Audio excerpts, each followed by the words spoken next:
నిన్న night 10 o'clock మా friend కి యాక్సిడెంట్ అయింది. ఎక్కడ మన భారత్ పెట్రోల్ బంక్ దగ్గర మనోడు వెళ్తున్నాడు, ఎవరో త్రిబుల్ రైడ్ వాళ్ళు వచ్చి సడన్ గా బండి ఆపేసరికి యాక్సిడెంట్ అయింది. సో వాడికి ఏమైంది, ఇక్కడంతా కట్ అయిపోయింది, చెవు దగ్గర కట్ అయిపోయింది, వెనకాల కట్ అయింది, ఇదంతా డ్యామేజ్ అయింది. సో వీళ్ళు స్టోర్కి మేము ఇన్ఫార్మ్ ఇచ్చాము, ఎవరు రాలేరు, వాళ్ళ స్టోర్ నుంచి ఎవరిని మనుషులను కూడా పంపించలేదు. మేము ఏం చేసాం, మళ్ళీ ఎర్లీ మార్నింగ్ రాగానే వీళ్ళకి వచ్చి ఆయన పేరు ఇన్ఛార్జ్ జితేందర్ అని చెప్పి ఆయనకు చెప్పాము, సార్ ఇది ఇలా ప్రాబ్లం అయింది, మీరు ఏమైనా చేస్తారా అంటే, మీరు ఏం చేసుకుంటారు చేసుకోండి, ఎక్కడికి వెళ్ళి కేసు పెట్టుకోండి, మీ ఇష్టం అని చెప్పి అన్నారు. మీరు ఒకవేళ వెళ్తే వెళ్ళిపోండి, మీరు కాకపోతే ఒకళ్ళు వెళ్తే 100 మంది రైడర్స్ వస్తారు, మీ ఇష్టం, మీరు ఏం చేసుకుంటారు చేసుకోండి అని చెప్పి ఇలా అన్నారు. మేము ఒక దగ్గర నిన్న నైట్ హాస్పిటల్లో చూపిస్తే ఇది ఇన్సూరెన్స్ ఉంది 1 lakh ఇది మాకు వస్తుందా అని చెప్పి అంటే, ఇది ఫేక్, ఇది రావట్లేదు, మీకు దీనికి చేయలేదు, బిల్లు కట్టి వెళ్ళండి అని చెప్పి మేము నైట్ బిల్ పే చేసి తీసుకొని వచ్చాము. అబ్బాయి అంటే మీకు ఇచ్చిన ఇన్సూరెన్స్ ది అది మొత్తం ఫేక్ అని చెప్పి అన్నారు. కొటేషన్ చూడండి ఒకసారి, ఈ కొటేషన్ చూడండి. మేము ఒకవేళ 10 minutes లో డెలివరీ ఇవ్వకపోతే మాకు స్టోర్ నుంచి కాల్స్ వస్తాయి, మీరు ఎందుకు చేయట్లేరు అది ఇది అని చెప్పి తిడతారు మమ్మల్ని. Hi friends, welcome back to the channel. హైదరాబాద్లో ఒక స్టోర్లో కొంతమంది జెప్టో రైడర్స్ అనే వాళ్ళకి యాక్సిడెంట్ జరిగాయి. సో చిన్న ఇంజరీస్ అయితే జరిగాయి. బట్ అయితే వాళ్ళకి ఇన్సూరెన్స్ ఉంటుంది కదా, ఆ ఇన్సూరెన్స్ అనేది క్లెయిమ్ అవ్వలేదని చెప్పి వాళ్ళ సమస్యలు చెప్పుకుంటూ ఉన్నారు. సో మీరే వాళ్ళ మాటల్లో వినండి, వాళ్ళు ఏమంటున్నారు, వాళ్ళకు వచ్చే ప్రాబ్లం ఏంటి, వాళ్ళకున్న సమస్యలు ఏంటి అనేది ఒక 2 minutes వినండి. దాని తర్వాత నేను ఇన్ డీటెయిల్గా వాళ్ళ సమస్యలు, వాళ్ళ ప్రాబ్లమ్స్ అవన్నీ కూడా క్లియర్గా ఎక్స్ప్లెయిన్ చేస్తాను. లాస్ట్ 1 month బ్యాక్ నుంచే మా రైడర్స్ కి యాక్సిడెంట్ అయినాయి ఇక్కడ. సో మేము స్టోర్కి వచ్చి కంప్లైంట్ ఇచ్చాము, సార్ మాకు ఇలా యాక్సిడెంట్లు అవుతున్నాయి, మనీ పే చేసుకోవాలి అది ఇది అని చెప్తే, వీళ్ళు ఏమన్నారు, మేము ఇన్సూరెన్స్ క్లెయిమ్ చేస్తాము, మీకు 1 lakh వరకు వస్తాయి, మీరేం టెన్షన్ తీసుకోకండి, మీరు ట్రీట్మెంట్లు చేయించుకోండి అని చెప్పి అన్నారు. సో ఇప్పుడు 1 month నుంచేమో 3 యాక్సిడెంట్స్ అయినాయి మొత్తం. నిన్న నైట్ 10 o'clock మా ఫ్రెండ్ కి యాక్సిడెంట్ అయింది. ఎక్కడ మన భారత్ పెట్రోల్ బంక్ దగ్గర మనోడు వెళ్తున్నాడు, ఎవరో త్రిబుల్ రైడ్ వాళ్ళు వచ్చి సడన్ గా బండి ఆపేసరికి యాక్సిడెంట్ అయింది. సో వాడికి ఏమైంది, ఇక్కడంతా కట్ అయిపోయింది, చెవు దగ్గర కట్ అయిపోయింది, వెనకాల కట్ అయింది, ఇదంతా డ్యామేజ్ అయింది. సో వీళ్ళు స్టోర్కి మేము ఇన్ఫార్మ్ ఇచ్చాము, ఎవరు రాలేరు, వాళ్ళ స్టోర్ నుంచి ఎవరిని మనుషులను కూడా పంపించలేదు. మేము ఏం చేసాం, మళ్ళీ ఎర్లీ మార్నింగ్ రాగానే వీళ్ళకి వచ్చి ఆయన పేరు ఇన్ఛార్జ్ జితేందర్ అని చెప్పి ఆయనకు చెప్పాము, సార్ ఇది ఇలా ప్రాబ్లం అయింది, మీరు ఏమైనా చేస్తారా అంటే, మీరు ఏం చేసుకుంటారు చేసుకోండి, ఎక్కడికి వెళ్ళి కేసు పెట్టుకోండి, మీ ఇష్టం అని చెప్పి అన్నారు. మీరు ఒకవేళ వెళ్తే వెళ్ళిపోండి, మీరు కాకపోతే ఒకళ్ళు వెళ్తే 100 మంది రైడర్స్ వస్తారు, మీ ఇష్టం, మీరు ఏం చేసుకుంటారు చేసుకోండి అని చెప్పి ఇలా అన్నారు. అయితే మేమేం చేసాము, ఉన్న స్టోర్ మా సర్కిల్ ఎన్ని స్టోర్లోనే అక్కడికి వెళ్ళి వాళ్ళతో మాట్లాడాలని తీసుకొని వచ్చాము. ఇప్పుడు వాళ్ళ దగ్గర నుంచి మీకు ఎటువంటి రెస్పాన్స్ అనేది రావట్లేదు. ఇప్పుడు వరకు మేము ఎప్పుడు మార్నింగ్ 9 నుంచి 8:30 9 నుంచి మేము అందరికి ఇన్ఫార్మ్ చేస్తున్నాం. ఇప్పుడు వరకు మా దగ్గరికి వచ్చి ఎవరు కన్సల్ట్ అవ్వలేదు. ఈ స్టోర్లన్నీ ఒక హ్యాండ్ ఓవర్ లోనే ఉన్నాయి. ఆయన ఇప్పుడు వరకు మా దగ్గరికి మాట్లాడలేదు. మేము మాట్లాడుతుంటే నువ్వు ఏం చేసుకుంటావు చేసుకో, నేను నీళ్ళనే ఉంటా ఇట్లా అని చెప్పుకుంటూ మాట్లాడుతున్నాం. ఇది విషయం.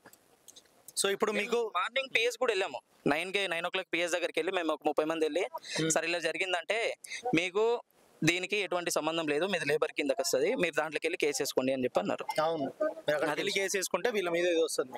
సో మేము అక్కడికి వెళ్ళి కంప్లైంట్ ఇస్తాము.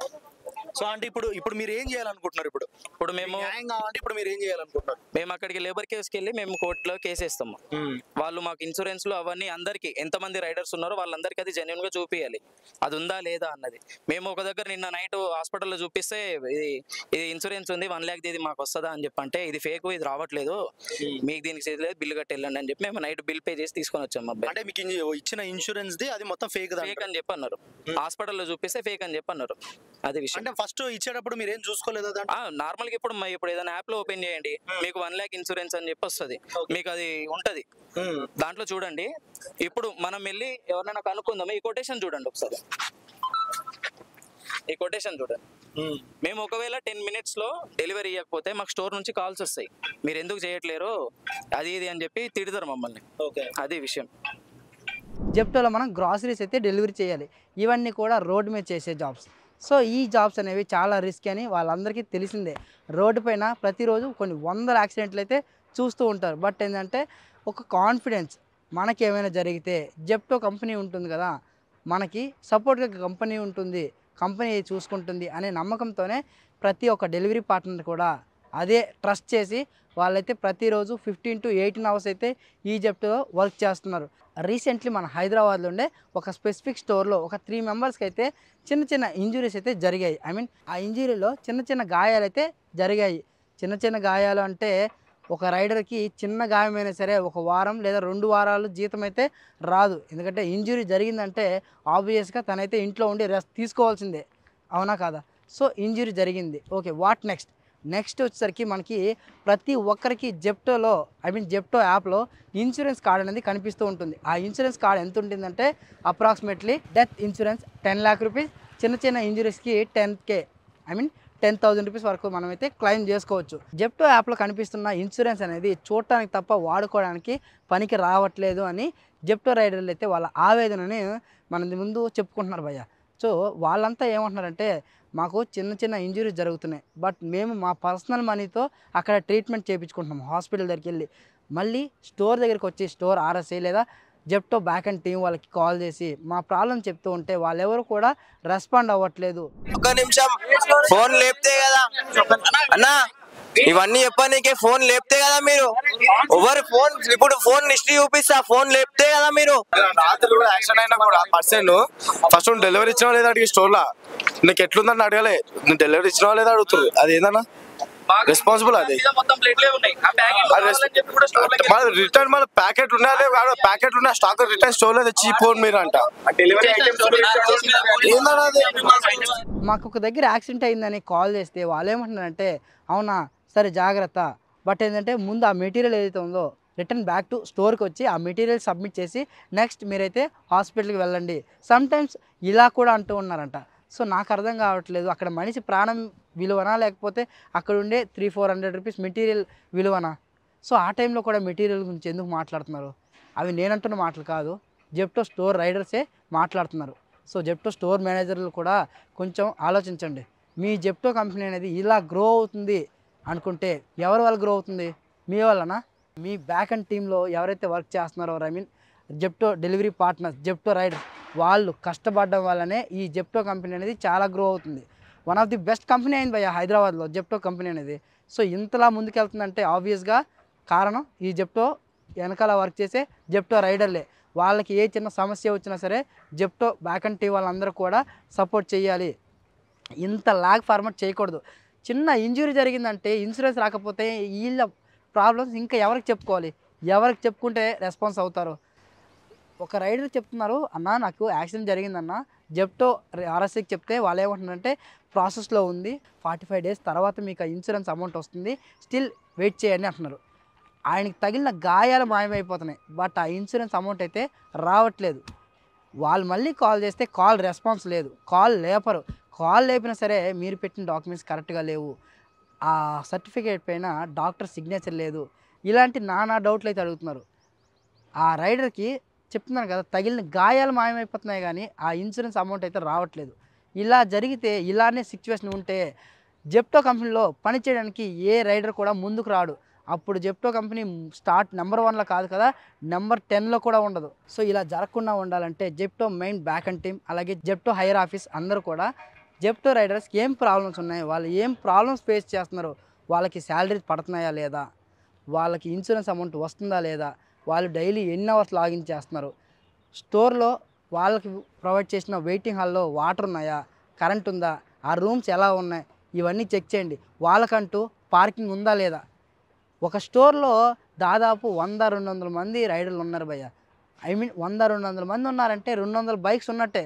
మరి 200 బైక్స్ ఎక్కడ పార్క్ చేయాలో మీరే చెప్పండి. బట్ స్టోర్లు ఉంటున్నాయి, స్టోర్కి పార్కింగ్లు అయితే ఉండట్లా, వాళ్ళైతే రోడ్ల మీద పెడుతున్నారు వెహికల్స్. ఇబ్బంది అవుతుంది కదా. పోలీస్ వాళ్ళు ఏం చేస్తారు, ప్రతి ఒక్క వెహికల్కి చలాన్ కొడతారు. ఇక్కడ కారణం ఎవరిది, రైడర్స్దా మీదా? నన్ను అడిగితే మీదే అంటాను. నెక్స్ట్ వచ్చేసరికి వీళ్ళు మెయిన్ థీమ్ ఏంటంటే జెప్టో వాళ్ళ థీము 10 minutes గ్రాసరీ డెలివరీ. ఓకేనా? ఈ మాట వినడానికి ప్రతి ఒక్క కస్టమర్కి చాలా ఆనందంగా ఉంటుంది, చాలా గొప్పగా ఉంటుంది. కస్టమర్స్ అనేవాళ్ళు ఇంట్లోనే కూర్చొని 10 minutesలో వచ్చేస్తుంది భయ్య. మనకి ఏదైనా ఉల్లిపాయలు కానీ బంగాళదుంపలు టమాటాలు కావాలంటే ఇంట్లోనే ఉండి ఆర్డర్ పెడుతున్నాం, వితిన్ 10 minutesలో మనకైతే ఇంటి వరకు వచ్చేస్తుంది. 10 నిమిషాల్లో గ్రాసరీ వస్తున్నాయంటే ఆ 10 నిమిషాల్లో తేవడానికి జెప్టో రైడర్స్ ఎంతలా కష్టపడుతున్నారో మీరు ఎప్పుడైనా ఆలోచించారా? మీరు ఆలోచించరు. మనకు అవసరం లేదు, మనకు కావాల్సిన మెటీరియల్ మన దగ్గరికి వచ్చిందా లేదని చూసుకుంటాం. కానీ ఆ రైడర్ ఎంతలా కష్టపడుతున్నారో మీకు ఎవరికి తెలియదు. ఎండాకాలం అయితే ఎండలో మాడిపోతారు భయ్య, వర్షాకాలం వస్తే వర్షంలో తడిచి వస్తాడు. అవునా? ఇవన్నీ ప్రాబ్లం ఫేస్ చేసి మీ ఇంటి వరకు తెస్తాడు ఆ రైడర్. బట్ రైడర్కి ప్రాబ్లం వచ్చినప్పుడు ఏ ఒక్కరూ సపోర్ట్ చేయట్లా, నాకు సంబంధం లేదు పక్కకి వెళ్ళిపోతున్నారు. ఇలా ఉంటే మన వ్యవస్థ ఎప్పటికీ ముందుకు వెళ్ళదు. ఒక పర్సన్కి ప్రాబ్లం వచ్చిందంటే ప్రతి ఒక్కరూ సపోర్ట్ చేయాలి, అందరూ యూనిటీగా ఉండాలి. అలాంటప్పుడే ఏ ఒక్కరికి సమస్య వచ్చినా సరే కంపెనీ అనేది రెస్పాన్స్ అవుతుంది, రెస్పాన్స్ అవ్వాలి ఆబ్వియస్గా. సో నాకు సంబంధం లేదని పక్కకు జరుపుకుంటే ఏ ఒక్కరికి న్యాయం జరగదు. ఈరోజు ఈ ముగ్గురు మన సోషల్ మీడియాకి వచ్చి వాళ్ళ ప్రాబ్లమ్స్ని చెప్పుకున్నారు. చెప్పుకోబట్టే వాళ్ళ ప్రాబ్లమ్స్ మన వరకు వచ్చాయి, అవునా కాదా? చెప్పుకునే వాళ్ళు ఈ ముగ్గురు. మరి చెప్పుకొని ఇంకెంతమంది బాధపడుతున్నారో నాకు తెలియదు, మీకు తెలియదు. అందుకే ఏదైనా సమస్య వస్తే ఖచ్చితంగా యూనిటీగా ఉండండి. ప్రతి ఒక్క సమస్యని జెప్టో టీం వరకు తీసుకెళ్ళండి. ఇంకా నెక్స్ట్ ఏంటంటే ఇక్కడ జెప్టో రైడర్స్ చేసే మిస్టేక్స్ కూడా కొన్ని ఉన్నాయి. అన్ని మిస్టేక్స్ కంపెనీదే అని నేను చెప్పను. ఇక్కడ జెప్టో రైడర్స్కి ఒక టార్గెట్ ఇస్తున్నారు. ఒక వారంలో 400, 350 ఆర్డర్లు కంప్లీట్ చేస్తే 30,000 నుంచి 40,000 వస్తుంది అని చెప్పేసి కంపెనీ వాళ్ళు టార్గెట్ ఇస్తారు భయ్య. వాళ్ళకి అనుకున్న ఆర్డర్ కంప్లీట్ చేయాలంటే రైడర్స్కి ఇన్ని టార్గెట్ ఆర్డర్లు ఇస్తే వాళ్ళు ఇంకా ఎక్కువగా వర్క్ చేస్తారు అని. బట్ వాళ్ళ టార్గెట్ ఇస్తున్నారని చెప్పి మీరెందుకు ఆశపడి 200, 300 ఆర్డర్ చేయాల్సింది 400, 500 ఆర్డర్లు ఎందుకు చేస్తున్నారు? ఇలా చేయడం వల్ల ఎవరికి ప్రాఫిట్? ఆబ్వియస్గా ఒక వారం చేయగలరేమో, రెండో వారం మళ్ళీ మీరు మంచం పడిపోతారు, అవునా కాదా? 10 నిమిషాల్లో గ్రాసరీ డెలివరీ చేయాలి, మీరు 8 నిమిషాల్లో 7 నిమిషాల్లో క్లోజ్ చేస్తున్నారు. ఎందుకు అంతలా? నాకు అర్థం కావట్లా. చూడండి, మీరు ఉరికి పరిగెట్టి స్పీడ్గా వెళ్తారు. ఆ సమయంలో ఏదైనా ఒక యాక్సిడెంట్ జరిగింది. సో అనుకోని అన్ఎక్స్పెక్టెడ్లీ ఆ రైడర్కి కాలో చెయ్యో తీసేశారు. చనిపోలేదు భయ్య, చనిపోతే పోనీలే ఒకే రోజుతో క్లియర్ అయిపోయింది అనుకుందాం. బట్ చనిపోకుండా కాల్లో చెయ్యో పోయి జీవితాంతం మంచానే పడితే ఆ ప్రాబ్లం ఎవరు ఫేస్ చేస్తారు? ఆ బాధ ఎవరికి ఉంటుంది? జెప్టో మెయిన్ హెడ్ ఆఫీస్ వాళ్ళకు ఉంటుందా? ఉండదు, మీ తల్లిదండ్రులకు ఉంటుంది. ఇది మీరు మెయిన్ గుర్తుపెట్టుకోండి. ఓకే, ఆ ఇన్సూరెన్స్ అమౌంట్ వచ్చింది అనుకుందాం భయ్య, ఎంత వస్తుంది మహా అయితే 5 లాఖా, పోనీ 10 లాఖ్ వేసుకోండి. 10 లాఖ్ వచ్చింది. ఆ 10 లాఖ్ మీరు ఎన్ని రోజులు ఉంచుకుంటారు మీ దగ్గర? 2 సంవత్సరాలా, 3 సంవత్సరాలా? ఓన్లీ 5 సంవత్సరాలు భయ్య. 5 సంవత్సరాల్లో 10 లాఖ్ అయిపోతాయి. మిగతా రిమైనింగ్ మీ లైఫ్ అంతా మీరేం చేస్తారు? మంచానికే అంకితం. అందుకోసమనే ఇప్పుడు జెప్టో కంపెనీకి మీరు రాకపోతే మీ ప్లేస్లో వేరే ఎంప్లాయీని హైర్ చేసుకుంటుంది భయ్య, అవునా కాదా? బట్ మీ తల్లిదండ్రులు మీరు లేకపోతే మీ ప్లేస్లో వేరే పర్సన్ని తీసుకురాగలరా? తీసుకురాలేరు. ఇవన్నీ మీరు ఒకసారి ఆలోచించండి. మీకు డబ్బులు కావాలి, నాకు అర్థమైంది. మన ఇంట్లో చాలా సమస్యలు ఉన్నాయి. రైడర్ అంటేనే సమస్యలు ఉంటేనే కదా మనం ఇక్కడికి వచ్చి వర్క్ చేస్తూ ఉన్నాము. సమస్యలు ఉన్నాయని చెప్పేసి మీరు ఎక్కువగా టైర్డ్ అయ్యి ఎక్కువగా వర్క్ చేయొద్దు. ఇలా వర్క్ చేస్తే మీకే హెల్త్ ప్రాబ్లమ్స్ వస్తాయి. Health is wealth. ఒకసారి హెల్త్ని కోల్పోయారంటే మళ్ళీ ఆ హెల్త్ అయితే తిరిగి తెచ్చుకోలేరు. చాలామంది రైడర్స్ ఇదే మిస్టేక్ చేస్తున్నారు. 7 నిమిషాల్లో ఆర్డర్లు కంప్లీట్ చేస్తున్నారు, కరెక్ట్ టైంకి ఫుడ్ తినట్లా, అసలు నైట్కి పడుకుంటలేరు. అప్రాక్సిమేట్లీ ఒక రైడర్ 8 into 20 అవర్స్ లాగిన్లో ఉంటున్నాడు భయ్య. 8 to 10 అవర్స్ అయితే ఎనఫ్. బట్ 20 అవర్స్ లాగిన్లో ఉంటున్నాడు. నిద్ర ఉంటుందా? ఉండదు. తిండి ఉంటుందా? ఉండదు. నీడున్నా సరే ఆ నీడలో కాసేపు రెస్ట్ తీసుకుందామన్న థాట్ కూడా ఉండట్లేదు భయ్య. వాళ్ళకి ఎండ్ ఆఫ్ ది డేకి ఒక రోజులో 30-40 ఆర్డర్లు మాత్రమే కంప్లీట్ చేయాలనే టార్గెట్తో ఉన్నారు. సో కంపెనీలు ఏవో మనకి ఇన్సెంటివ్స్ ఎర్నింగ్స్ చూపిస్తుందని మీరు ఆశపడకండి. మీకు ఎంత మనీ కావాలో అంత మాత్రమే ఎర్న్ చేసుకోండి. ఈ జెప్టో, ర్యాపిడో, ఓలా, ఊబర్ ఇవన్నీ టెంపరరీ వర్క్స్ మాత్రమే. కొన్ని రోజులు చేసుకోండి. మీకు ఎన్నైతే ప్రాబ్లమ్స్ ఉన్నాయో ఆ ప్రాబ్లమ్స్ క్లియర్ చేసుకోండి. దెన్ దీనికన్నా బెటర్ జాబ్ మీరు చూసుకోండి. అప్పుడే మీరు మీ లైఫ్లో ముందుకెళ్ళగలరు. సో ఈ డెలివరీ జాబ్స్ కాకుండా ఏదైనా స్కిల్ నేర్చుకోండి, ఇంకా బాగా చదువుకోండి, మంచి జాబ్స్ వస్తాయి. లేకుంటే ఏదైనా వేరే ప్లాట్ఫామ్ చూసుకోండి. ఈ బైక్ ట్యాక్సీ, ఈ గ్రాసరీలో మీరు ఎక్కువ రోజులైతే వర్క్ చేయలేరు. ఐ హోప్ నేను చెప్పిందంతా మీకు అర్థమైంది అనుకుంటున్నా. అలాగే ఈ మన రైడర్స్ అందరూ కూడా ఇన్సూరెన్స్ గురించే మెయిన్ బాధపడుతూ ఉన్నారు. సో జెప్టోలో ప్రాబ్లమ్స్ ఇవేనా అంటే లేదు భయ్య, ఈ ప్రాబ్లమ్స్తో పాటుగా బ్యాక్గ్రౌండ్లో ఇంకా చాలా ప్రాబ్లమ్సే ఉంటాయి. బట్ ఆ ప్రాబ్లమ్స్ అన్నీ డిస్కషన్ చేస్తే ఈ పర్టికులర్ వీడియో అనేది మనకి దాదాపు 2 గంటలు అయిపోతుంది. బట్ మెయిన్ కాన్సెప్ట్ ఏంటంటే జెప్టో రైడర్స్కి ఇన్సూరెన్స్ అమౌంట్ అనేది క్లెయిమ్ అవ్వట్లేదు. మెయిన్ సమస్య ఎక్కడ వస్తుంది? జెప్టో టీం వాళ్ళు తప్పు చేస్తున్నారా? రైడర్స్ తప్పు చేస్తున్నారా? అసలు ఆ ఇన్సూరెన్స్ అమౌంట్ ఉందా లేదా ఫేక్ అమౌంటా? ఏంటి ప్రాబ్లం ఎక్కడ వస్తుంది? సో మనం అందరం దీని గురించి అయితే పోరాటం చెయ్యాలి. ఈరోజు ఆ ముగ్గురు రైడర్స్కి ప్రాబ్లం వచ్చింది, రేపొద్దున మీకు రావచ్చు, ఆ తర్వాత రోజు అదే ప్రాబ్లం నాకు కూడా రావచ్చు. ఈరోజు సమస్య వాళ్ళది కాదు, ఈరోజు ఆ సమస్య మనందరిది. ప్రతి ఒక్కరికి ఇన్సూరెన్స్ అమౌంట్ అనేది రావాలి. ఎందుకంటే ప్రతి కంపెనీ కూడా ఇన్సూరెన్స్ అమౌంట్ ఇవ్వాలి. రైడర్కి సేఫ్టీ సెక్యూరిటీ లేనప్పుడు మన ఈ గ్రాసరీ యాప్లో వర్క్ చేసి ప్రయోజనం ఏంటి? అవునా కాదా? ఇంకా అంతే భయ్య వీడియో. మీ అందరికీ నేను చెప్పిన టాపిక్ అర్థమైంది అనుకుంటున్నా. అలాగే జెప్టో బ్యాక్ అండ్ టీమ్, అలాగే ఇన్సూరెన్స్ టీమ్ వీళ్ళకి కూడా నా హంబల్ రిక్వెస్ట్ ఒకటి ఏంటంటే జెప్టో వాళ్ళకి ఎవ్రీ వీక్ శాలరీ ఇచ్చేస్తున్నాం అనే కాకుండా వాళ్ళని కూడా మనం హానెస్ట్గా గుర్తించండి. ఒక హ్యుమానిటీ మ్యాన్గా వాళ్ళు ఎన్ని కష్టాలు పడుతున్నారు, వాళ్ళకి ఇన్సూరెన్స్ అమౌంట్ వస్తుందా లేదా, వాళ్ళు ఎన్ని కష్టాలు పడుతున్నారు అనేది ఒకసారి చూడండి. ఎందుకంటే వాళ్ళు కష్టపడుతున్నారు కాబట్టి మీ జెప్టో కంపెనీ అనేది రోజు గ్రో అవుతుంది, అవునా కాదా? వాళ్ళే కానీ కష్టపడకపోతే మీ కంపెనీ నెంబర్ 10లో కూడా ఉండదు. సో నెంబర్ 1 పొజిషన్లో ఉంది. ఇది ఇలానే కొనసాగాలంటే జెప్టో ప్రతి రైడర్కి మీరైతే సపోర్ట్ ఇవ్వాలి, మేమున్నామని భరోసా ఇవ్వాలి. అలా మీరు భరోసా ఇచ్చిన రోజే మీ కంపెనీ ముందుకెళ్తుంది. ప్రతి ఒక్క రైడర్ కూడా మిమ్మల్ని ట్రస్ట్ చేస్తాడు, అవునా కాదా? ఇలాంటి ప్రాబ్లమ్స్ ఏమైనా వచ్చాయంటే జెప్టో వాళ్ళకి మీరైతే కంప్లైంట్ చేయండి. వాళ్ళు రెస్పాన్స్ కాలేదు అనుకుంటే నియర్ బై లేబర్ ఆఫీస్ ఉంటుంది, అక్కడికి వెళ్ళి కంప్లైంట్ చేయండి. అప్పటికి సమస్య క్లియర్ అవ్వలేదు అనుకుంటే మీరైతే కన్జ్యూమర్ కోర్టులో కూడా కేసు వేయొచ్చు. ఐ హోప్ ఈ వీడియో మీ అందరికీ అర్థమైంది అనుకున్నా. ఇలాంటి మరో మంచి వీడియోతో మీ ముందుకు వస్తారు. విన్నారు కదా భయ్య జెప్టో రైడర్స్ కష్టాలు, వాళ్ళు పడే సమస్యలు. సో ఇవన్నీ కంపెనీ వరకు వెళ్ళాలి, వాళ్ళకి న్యాయం జరగాలి. అట్ ది సేమ్ టైం వాళ్ళకి ఇన్సూరెన్స్ అమౌంట్ రావాలంటే ఈ వీడియో జెప్టో రైడర్స్ అందరికీ షేర్ చేయండి. ఈ video Zepto main head office వరకు వెళ్తే ఖచ్చితంగా మన రైడర్స్ అందరికీ కూడా న్యాయం జరుగుద్ది. ఈ వీడియో మీ ఫ్రెండ్స్ అందరికీ షేర్ చేయండి. ఇలాంటి మరో మంచి వీడియోతో మీ ముందుకు వస్తాను. అంతవరకు మన ఛానల్లో చాలా వీడియోస్ ఉంటాయి, అవన్నీ చూస్తూ ఉండండి.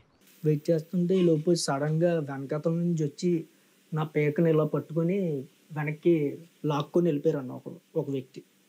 ఇలా బైక్ మీద నుంచి నేను అలాగే వెనక్కి ఇలా లాగేసి కింద పడేసాడు అన్న. కింద ఫుట్పాత్ మీద పడేసి ఈ పట్టే ఏదైతే వేసాడో అది అలా వేసి ఒక 1.5 minute అలాగ ఉంచేసాడు అన్న. నేను ఏం చేయలేని పరిస్థితులు అన్న. నా కాళ్ళతోని రోడ్డుకి ఇలాగా గింజుకున్నాను అన్న. గింజుకొని ఇంకా ఆల్మోస్ట్ నేను చనిపోతున్నాను, నా ప్రాణాల మీదకి వచ్చేసింది అనే ఫీలింగ్ నాకు వచ్చేసింది అన్న.